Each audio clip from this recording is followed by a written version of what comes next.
How's it going, YouTube? Robusters here, bringing you guys my top 32 deck profile for the Ultimate Cup Carta Magica that was hosted on July 2nd. This is my list. I got 27th place out of top 32. I ended up X2. And what I ran was Gabubond Blue Hybrid. Got kind of a bad rap during BT6 just because of all the ice walls and stuff.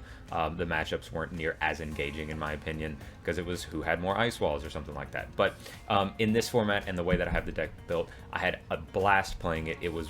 I had a great time. My favorite match was probably against another blue hybrid player. It sounds weird, but I'll get into that later. But before we hop into the deck profile, I want to say thank you guys so much for tuning into the content, subscribing to the channel. We've already gotten close to 1,100 subscribers after I just hit 1,000. It's awesome. So if you guys are new here and enjoy the content, be sure to subscribe to the channel, leave a like on the video, and leave any comments about any questions you have about the deck list. But other than that, let's go ahead and hop into the deck profile. So I'm going to start with the profile itself, and then I'll go over some of my matchups. We'll try to get through the profile because I know a lot of people know what Gabubond is. So what we have here is on...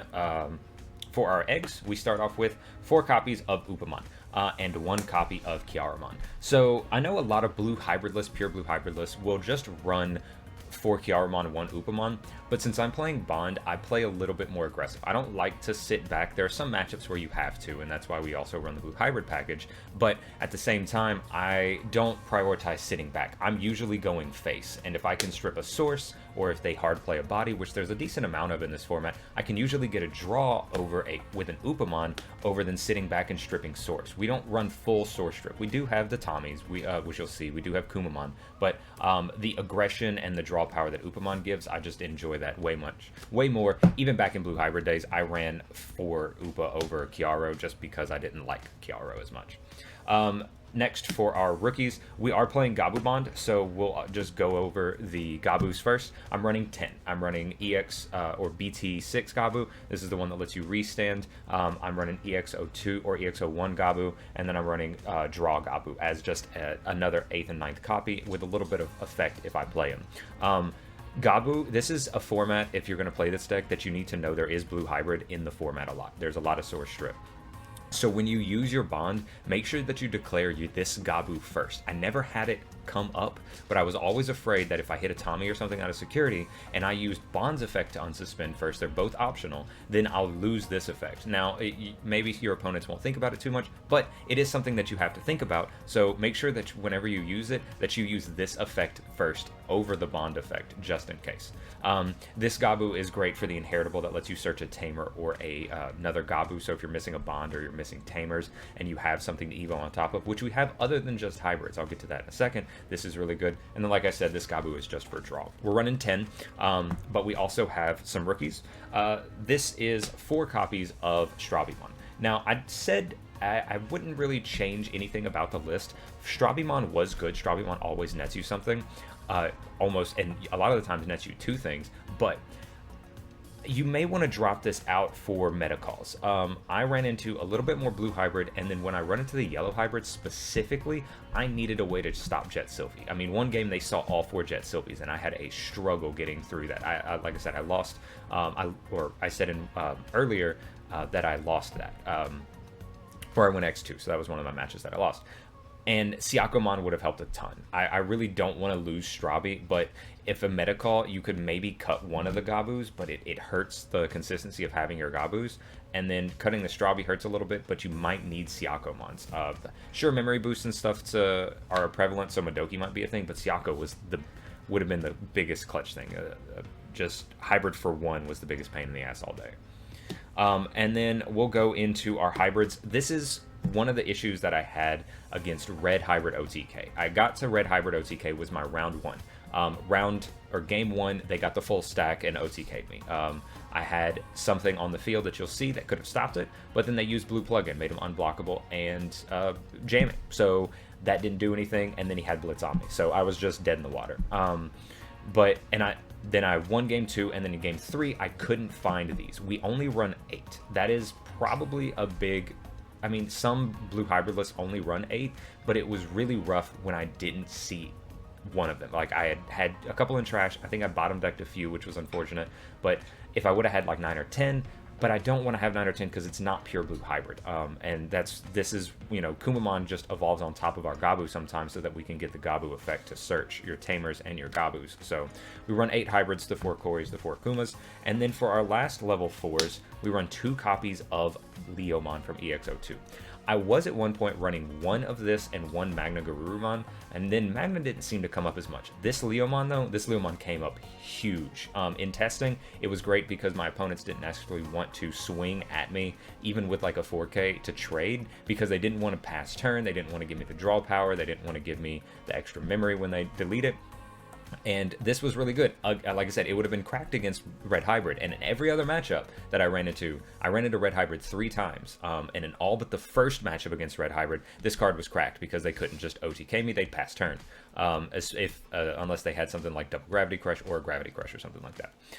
But this card came in so clutch. Even just Digivolving this on top of your Gabu, your EX Gabu, swinging in to get a little bit of search, and then it dying, perfectly fine, because then we get draw, then we get a little bit of extra memory gain to extend our plays, to maybe play a Tamer without passing turn, or play a Tamer and choke them, you know. So Leomon was MVP. I love this Leomon. I thought it was going to be a meme. A lot of people told me it was going to be a meme at first. Card was cracked. Then next up, we run 3 copies of Beowulfmon. I would run 4.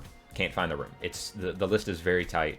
I wouldn't want to cut the rookies. We're only running 10 champions. I wouldn't want to cut those. But 3 has been fine. I usually find it Strabi effect, Davis effect. I usually find it pretty consistently, so it's not really the worst thing in the world. But it's really good because it helps you recycle. But once you go through 2 of them, then you know you're kind of struggling to go through them again, and you kind of need to not rely on it. Next up, we have 3 copies of Gabumon Bond of Friendship. This is, of course, the mainstay of the deck.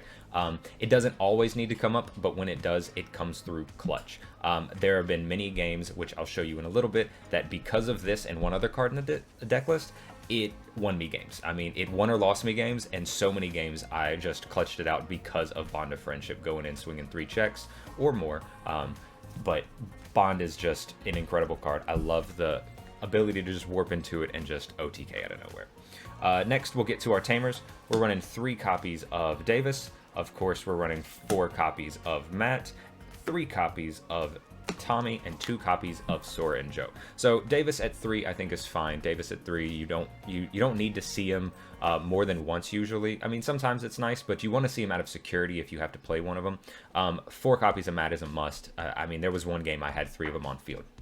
That gave me everything I needed to just completely end the game if I had a Gabumon in raising, especially if it was BT6 Gabumon. 3 Tommy. Tommy isn't a need. This isn't traditional blue hybrid. Like I said, we're not running Kiaramon. So Tommy at 3 is great. Tommy actually saved me against one of my games against Red Hybrid. I played, like I said, Red Hybrid OTK 3 times. Tommy was one of the reasons I made it through one game. He actually had drawn into the full stack, had the Gravity Crush, had the Blitz on me, had the OTK set up. Second check was Tommy, stripped 3 of his sources, ended all of his checks. There's no way he could have ended me with a Blitz Omni. So we still run Tommy, and of course the freeze effect, Digivolve Korikaku freeze, and then swing freeze, great. 2 Sorjo. I know a lot of people think that you should max out on this, like maybe go 2 of this or 3 of this or something like that, adjust the numbers. The 2 Sorjo seemed fine. Since we're not running full source strip, again, that you don't always get this memory, you usually can get a decent amount, especially in certain matchups, but it's good at 2. I never had any issue. I never missed it. There were some matchups where it was just a dead 4-cost Tamer and it didn't do anything for me. So I really do think the ratios on those are perfectly fine. Next up, we'll get into our options. Blue options, I'll mainly go over first. A little bit of a hint.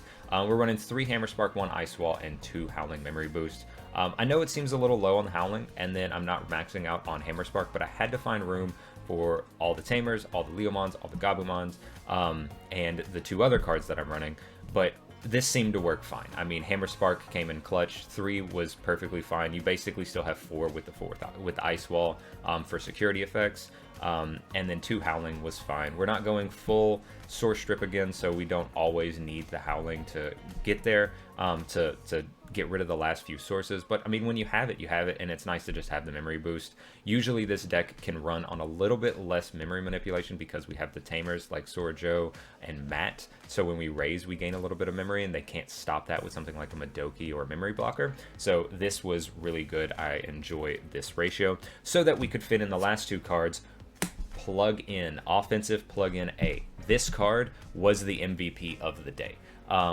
aside from Leomon. So there were multiple times where my opponent had 3 security left, or 4 security left, and I had Matt in back, Gabumon in raising, Bond in hand. So I would raise up the Gabu, I would delete the, or I would pop a boost or something, maybe gain a little bit of memory from the Matt, have enough memory, like 5 memory is what I would go to. And there were several games where that 5 memory was all I needed. I Digivolve on top of this, burn my last security. It was kind of several of the times it was one of those win or lose situations. You'd pop a plug-in on this Gabumon because it ignores color requirements if you have a Tamer. So then you swing, survive the 2 checks, you're good. It swings, survives the next 2 checks, you swing the 3rd game. If you have something like a boost to gain a little bit of extra memory or a couple of hammer sparks or something like that, then all you need this guy to do is get through 4 checks and then go into a hybrid for game. So plugin being combination with Bond is absolutely cracked. Also, plugin helps if your hand is a little iffy. If it comes out of security, then you can search the top 3 for a Tamer and then add that to hand, and then you add the plugin to hand. So there was one game against, again, the funnest game that I had the whole time was against Blue Hybrid. It was Brian Dowork. Shoutouts to Brian. It was a great game. I had a blast playing it. I hope he had a blast too. But game 1, I won because of Bond swinging in and not hitting Spark, not hitting a Tommy or anything, not hitting an Innocence Blizzard to strip me, and I was able to make it through all 4 checks and then finish it off with a Bond swing. And then I tried to do it again game 2, but I hit Ice Wall out of security and passed turn, and then I just couldn't stabilize after that. Like, I'd already burned myself down. But this won me one of my games against Yellow Hybrid. It won me several of my games against Red Hybrid.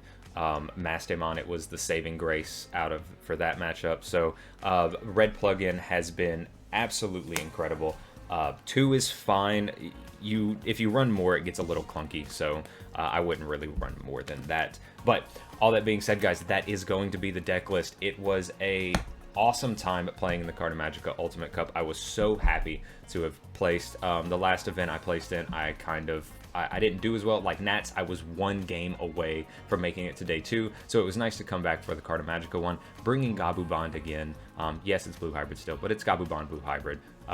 And it was just a blast. I was so happy to get top 32, snag me a Pyldramon and the XVmon, the Vmon, and all that good swag. So if you guys want to try it out for yourself, let me know some changes that you may make. Let me know how the deck pilots for you. But with all that being said, thanks again for watching to the end of the video. Subscribe if you're new here and you enjoy the content. Leave a like on the video and leave any comments down below about any questions you have. And until next time, guys, later.